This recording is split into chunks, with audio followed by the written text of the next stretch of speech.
أعوذ بالله من الشيطان اللعين الرجيم بسم الله الرحمن الرحيم مثل الذين اتخذوا من دون الله أولياء كمثل العنكبوت اتخذت بيتا وإن أوهن البيوت لبيت العنكبوت لو كانوا يعلمون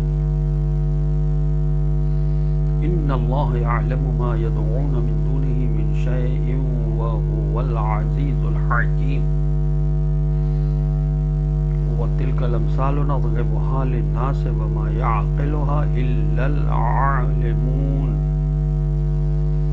خلق الله السماوات والأرض بالحق إن في ذلك لآية للمؤمنين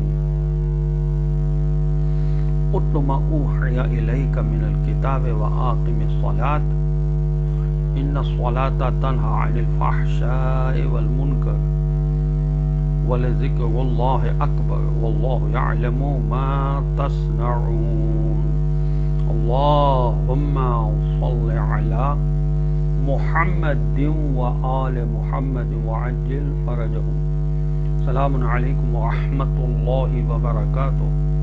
اللہ تبارک و تعالیٰ کا شکر ہے کہ میں نے سورہ عنکبوت جو قرآن مجید کا 29 نمبر کا سورہ ہے اس کی 5 آیات کی تلاوت کا شرف حاصل کیا۔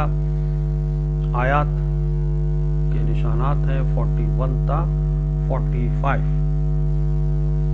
آیت نمبر 41 کا ترجمہ یہ ہے کہ جنہوں نے اللہ کو چھوڑ کر دوسروں کو اپنا ولی بنایا ہے ان کی مثال اس مکڑی کی سی ہے جو اپنا گھر بناتی ہے اور گھروں میں سب سے کمزور یقیناً مکڑی کا گھر ہے۔ اگر یہ لوگ جانتے ہوتے۔ اس کائنات میں قوت کا سرچشمہ اللہ کی ذات ہے۔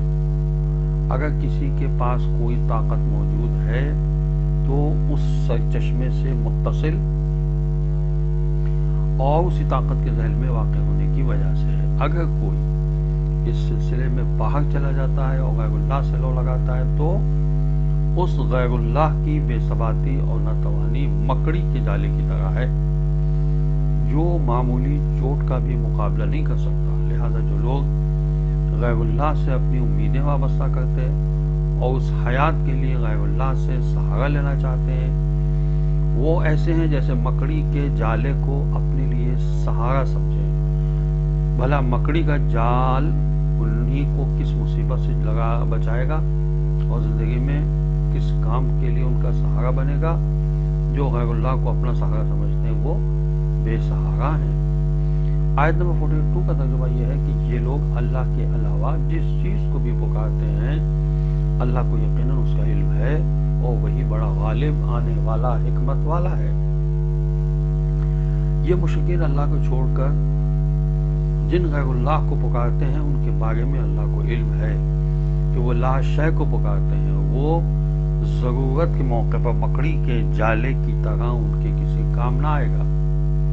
وہ العزیز الحکیم، اگر کوئی بالادست طاقت کا مالک ہے تو اللہ کی ذات ہے۔ اگر کسی حقیقت سے منسلک رہنا ہے تو اللہ کی ذات ہی حقیقت ہے، باقی لا شے ہے، صرف اللہ کی ذات حقیقت اور واقع ہے۔ یہ اس آیت میں بتایا گیا ہے۔ آیت نمبر 43 کا ترجمہ یہ ہے اور ہم یہ مثالیں لوگوں کے لیے بیان کرتے ہیں مگر ان کو علم رکھنے والے لوگ ہی سمجھ سکتے ہیں۔ عام سطحی ذہن ان مثالوں میں مشبہ بہ جس کی تشبیہ دی گئی ہے کی طرف جاتا ہے۔ وہ عظیم ہے تو تمثیل عظیم، وہ حقیر ہے تو تمثیل حقیر، جبکہ اہل علم کا ذہن و فہم وجہ شبہ کی طرف جاتا ہے۔ مکڑی کی مثال میں عامت الناس کا ذہن مکڑی کی طرف اور اہل علم کا ذہن ناپائیداری کی طرف جاتا ہے، جس سے اس مثال کی لطافت سمجھ میں آتی ہے۔ صرف اہل علم عقل سے کام لیتے ہیں۔ آیت نمبر 44 کا ترجمہ یہ ہے کہ اللہ نے آسمانوں و زمین کو برحق پیدا کیا ہے، اس میں ایمان والوں کے لیے یقیناً ایک نشانی ہے۔ اس کائنات کو اللہ تعالیٰ نے حق و حقیقت کی بنیاد پر بنایا۔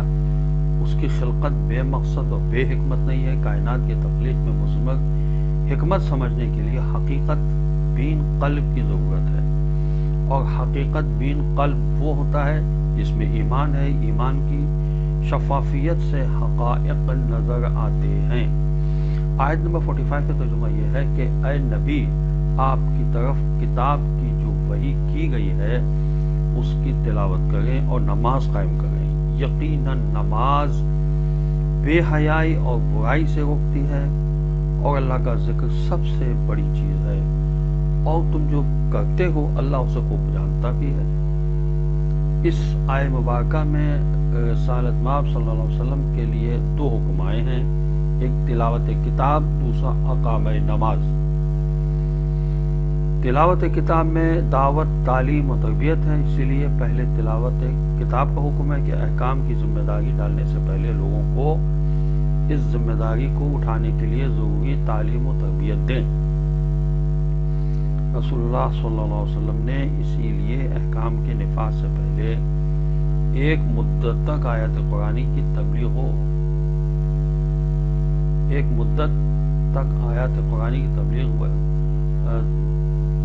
تبلیغ کرنے میں گزاری۔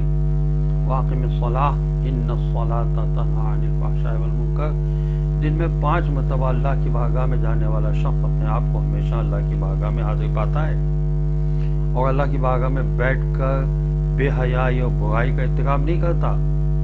البتہ گناہ کا ارتکاب ممکن رہ جاتا ہے، مگر جس کے دل میں شعور بیدار ہو کہ وہ اللہ کے حضور میں ہے، وہ جرم کے ارتکاب سے شرماتا اور ڈرتا ہے۔ نمازی کا ضمیر بیدار رکھتی ہے، جس سے گناہ کا احساس زندہ رہتا ہے۔ نماز اور عبادت سے انسان کا نفس پاکیزہ اور شفاف ہو جاتا ہے اور دل میں روشنی آ جاتی ہے، جس سے برائی نمازی کے سامنے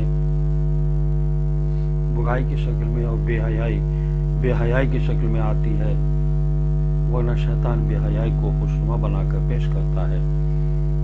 وَزَيَّنَ لَهُمُ الشَّيْطَانُ أَعْمَالَهُمْ فَصَدَّهُمْ عَنِ السَّبِيلِ۔ سورہ عنکبوت ہی کی آیت 38 میں ارشاد ہوتا ہے کہ شیطان نے ان کے لیے ان کے اعمال کو آراستہ کیا ہے اور انہیں راہ راست سے ہمیشہ روکے رکھتا ہے۔ حدیث میں آیا ہے کہ الصلاۃ قربان کل تقی، اصول کافی میں ہے یہ حدیث کہ نماز ہر متقی کے لیے ذریعہ قربت ہے۔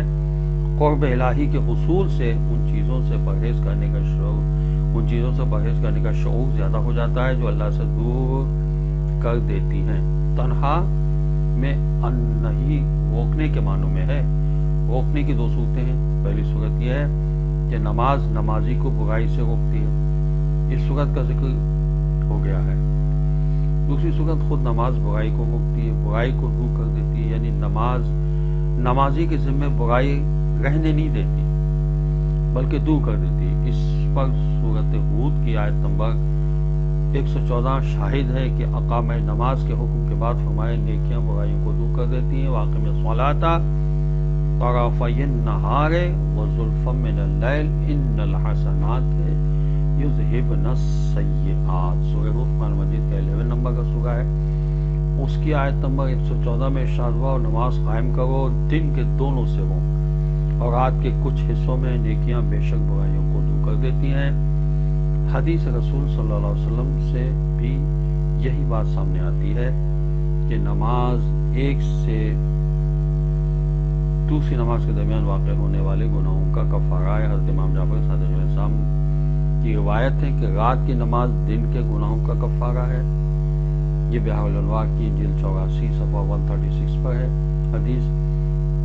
اس طرح نماز بہترین نیکی اور بہترین کفارہ ہے جس سے گناہ دور ہو جاتے ہیں یا دھل جاتے ہیں۔ جو نماز بارگاہ الہی میں قبول ہو جائے اس نماز کے یہ نتائج ہوں گے، یہ بے حیائی اور برائی کو دور کر دیتی ہے۔ حضرت امام جعفر صادق علیہ السلام سے ایک حدیث منقول ہے جس میں آپ علیہ السلام نے فرمایا جو یہ جاننا چاہے کہ اس کی نماز قبول ہوئی ہے یا نہیں تو وہ یہ دیکھے کہ کیا اس کی نماز نے بے حیائی اور برائی کو دور کیا ہے، جس قدر دور کیا ہے اسی قدر اس کی نماز قبول ہوئی ہے۔ یہ بحار الانوار کی جلد 16 میں صفحہ 205 پہ لکھا ہوا ہے۔ نماز بے حیائی اور برائی کا قدرتی علاج نہیں ہے، نماز دوائی نہیں ہے کہ جس سے بے حیائی اور برائی کا درد ختم ہو جائے اور سوال پیدا کیا جائے کہ اس کا فوری اثر نہ ہوا اور نماز کے باوجود بے حیائی اور برائی کا درد ختم نہیں ہوا، بلکہ نماز کے اپنے اثرات ہیں جو کسی وقت بھی ختم سکیں۔ چنانچہ روایت ہے کہ انصار کا ایک جوان رسول اللہ صلی اللہ علیہ وسلم کے ساتھ نماز پڑھتا تھا، لیکن وہ بے حیائی اور برائی کے ارتکاب سے باز نہیں آتا تھا۔